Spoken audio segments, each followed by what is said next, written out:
What happened? The Cosby Show was a groundbreaking series that defined a generation, but its sudden disappearance from the airwaves left many puzzled. What led to the iconic show's abrupt end? From Bill Cosby's personal scandals to broader societal shifts, here's a look at the real reasons behind the Cosby Show's fall from TV screens. Bill Cosby's reign as America's dad once seemed untouchable, but it came crashing down amidst decades of allegations that forever altered his legacy. For years, he was a symbol of family values, comedy brilliance, and cultural progress. But that image disintegrated when accusations of misconduct finally broke into the mainstream. The fall was as shocking as it was messy, because this wasn't just about one man's reputation collapsing. It was about the erasure of one of television's most groundbreaking shows, a sitcom that had reshaped American culture and opened doors for representation on screen. The Cosby Show wasn't canceled because of poor ratings, creative burnout, or waning audience interest. It was erased because the man who created it, wrote it, and starred as its heart became a walking scandal. How did Bill Cosby, once celebrated as the ideal father figure, turn into one of the most controversial figures in pop culture history? The truth, as with most stories of power and fame, begins with a perfectly looking lie. When The Cosby Show first aired in 1984, it was unlike anything else on television. The show introduced audiences to the Huxtables, an upper-middle-class African-American family living in New York. Cliff Huxtable, played by Cosby himself, was a doctor.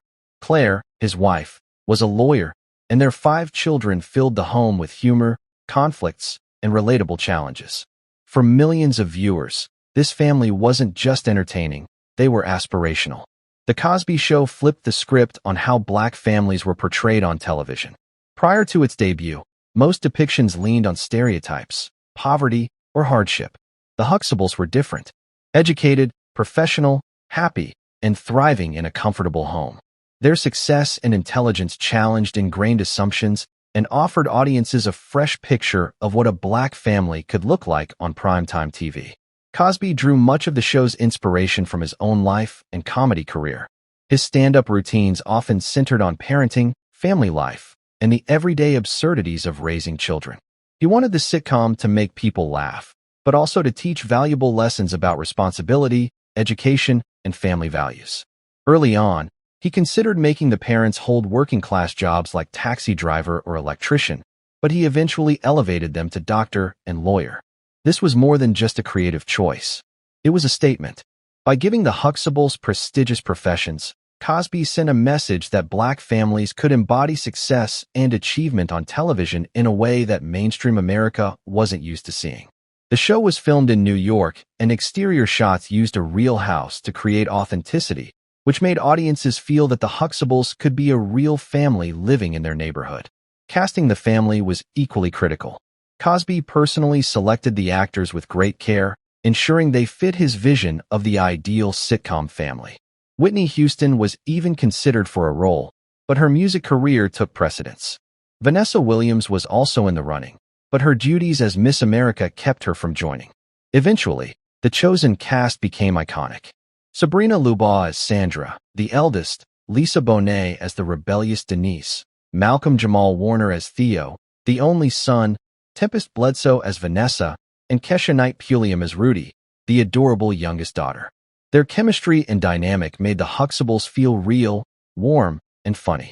The Cosby Show was an instant success. Within its first season, it skyrocketed in popularity and soon became the #1 show on television.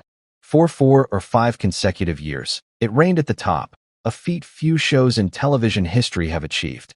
Its influence spread far beyond American borders. International audiences embraced the Huxtables as well, many seeing for the first time a black family portrayed with such dignity, humor, and prosperity. The show won countless awards and accolades, and Cosby's portrayal of Cliff Huxtable became iconic, especially his trademark colorful sweaters, which became a cultural trend of their own. Families tuned in weekly, not just for laughs, but also for lessons on education, responsibility, and resilience. The sitcom had become more than entertainment. It was a cultural milestone. Yet, behind the laughter and polished family image, shadows loomed. Decades later, allegations against Bill Cosby began to surface. painting a picture far different from the beloved father figure he portrayed on screen. Starting in the early 2000s, women began coming forward, accusing Cosby of sexual misconduct. They claimed he had drugged and assaulted them, some accounts going back decades. At first, many dismissed the accusations or didn't take them seriously. Cosby's clean image and towering reputation seemed untouchable. But the tide turned in 2014 when comedian Hannibal Buress referenced Cosby's alleged crimes in a stand-up routine. The clip went viral, reigniting public discussion and emboldening more women to share their stories. Soon, more than 60 women had come forward with strikingly similar accounts, sparking a cultural reckoning. By 2015, Cosby faced criminal charges connected to a 2004 case. His first trial ended without a verdict, but in 2018, he was convicted of aggravated indecent assault and sentenced to 3 to 10 years in prison. The conviction sent shock waves through the entertainment world. Here was a man once hailed as the epitome of family values, now revealed as a predator. In 2021, Cosby's conviction was overturned on a legal technicality, and he was released. Still, the damage was done. His reputation was irreparably shattered, and the allegations continued to overshadow any contributions he had made to entertainment. For many, the crimes could never be separated from the art. The fallout spread to The Cosby Show. Once a staple in syndication, beloved by generations, it was suddenly toxic. Television networks pulled reruns, streaming platforms scrubbed episodes, and the show became nearly impossible to find legally. A sitcom that had once represented cultural progress now carried the stain of its creator's misconduct. For the cast, this meant not only emotional disillusionment, but also financial loss. Syndication royalties that actors had depended on dried up almost overnight, forcing some into difficult situations. But Cosby's crimes weren't the only controversies tied to the show. Even at the height of its success, tensions simmered behind the scenes. Lisa Bonet, who played Denise, often clashed with Cosby. Creative, independent, and unafraid to push boundaries, she resisted his control. Her photo shoots for adult magazines and her starring role in the provocative film Angel Heart infuriated Cosby, who wanted to maintain a wholesome image for the show. Their strained relationship eventually led to Bonet being written into a spin-off, A Different World. Though marketed as Denise's college journey, many suspected the real reason was Cosby wanting her off the main show. Later, Bonet reflected that she had always felt something was off about Cosby, though she hadn't fully understood why at the time. Other cast members also revealed troubling dynamics. Joseph C. Phillips, who played Denise's husband, alleged that everyone on set knew about Cosby's infidelities. While not everyone knew the full extent of his misconduct, whispers and rumors circulated long before the public reckoning. For many, this hindsight made the show's wholesome facade feel even more artificial. The cast's lives after the show varied widely, with some facing struggles that became tabloid fodder. Jeffrey Owens, who played Elvin, was photographed working at a Trader Joe's years after the show ended. Critics mocked him, but the acting community rallied to his defense, pointing out the instability of the profession and the fact that honest work should never be shamed. Sabrina Luboth expressed dissatisfaction with her role as Sandra, feeling underutilized by the writers. Malcolm Jamal Warner struggled with the direction of his later sitcom Malcolm and Eddie, which he criticized for perpetuating racial stereotypes. Kesha Knight Pulliam, beloved as Rudy, faced personal struggles in adulthood, including a bitter divorce that played out publicly. Even secondary figures connected to the show had complicated paths. Nicole Leach, a guest actress, staged a topless protest during Cosby's trial, writing the names of accusers across her body.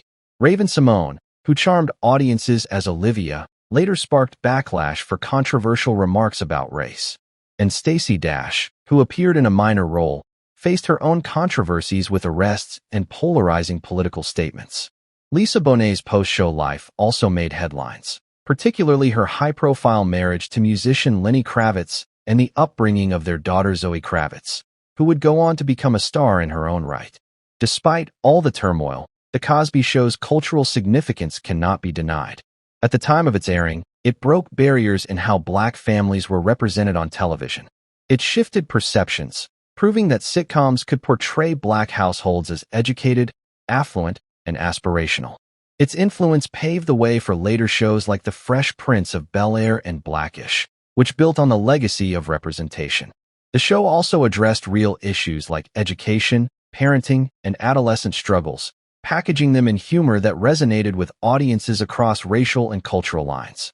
And yet, its legacy remains complicated. On one hand, it remains a groundbreaking work that reshaped television history. On the other, it was the creation of a man who used his fame and power to harm countless women. This contradiction has left audiences, critics, and even the show's own cast divided. Some still view the series as an important cultural artifact that should not be erased, while others find it impossible to separate the art from the artist. For many, the laughter of the Huxtable household is permanently tainted by the real-life darkness of its creator. The story of The Cosby Show ultimately reflects larger truths about fame, power, and accountability. It is a reminder that polished images can mask disturbing realities, and that the actions of one individual can tarnish the work and reputations of many others. The actors, writers, and crew members poured their talents into creating something meaningful. Yet, their legacies are now entangled with Cosby's crimes. The disappearance of the show from television and streaming catalogs is emblematic of how far his fall reverberated. Today, few people watch The Cosby Show. Unlike other classics that live on in syndication and streaming libraries, it has almost vanished. What was once a source of joy and family bonding has become a case study in the dangers of unchecked power and misplaced hero worship. The sitcom's collapse teaches us to be careful about placing celebrities on pedestals, to remain critical of those in power, and above all, to believe survivors even when their accusations challenge beloved figures. In the end, The Cosby Show's legacy is forever split. It was a cultural triumph that expanded representation and shaped television, but it was also born from and overshadowed by the abuses of its creator. The contradiction ensures its place as one of the most complex, uncomfortable, and cautionary tales in television history. What once brought laughter and inspiration now lingers as a reminder of how appearances can deceive, how power can corrupt, and how the truth eventually comes to light. The contradictions surrounding The Cosby Show have sparked one of the most difficult debates in modern pop culture. Can art be separated from the artist? For millions, the sitcom had once been a source of joy, inspiration, and even empowerment. Families across America would gather on Thursday nights to laugh with the Huxtables, and the show became a cultural touchstone that connected people across racial and generational divides. Educators praised it for promoting values of discipline, respect, and the importance of education. Parents pointed to Cliff and Claire as role models for family life, and children looked up to Theo, Denise, or Rudy as reflections of their own struggles and growth. To some, erasing the show from syndication feels like losing a piece of history. But for others, the painful reality of Cosby's crimes makes watching it unbearable, turning every laugh track into a chilling reminder of the man behind it all. This tension has only deepened over time. In classrooms and academic discussions about television history, The Cosby Show still occupies an important place. Media scholars argue that it changed the trajectory of Black representation.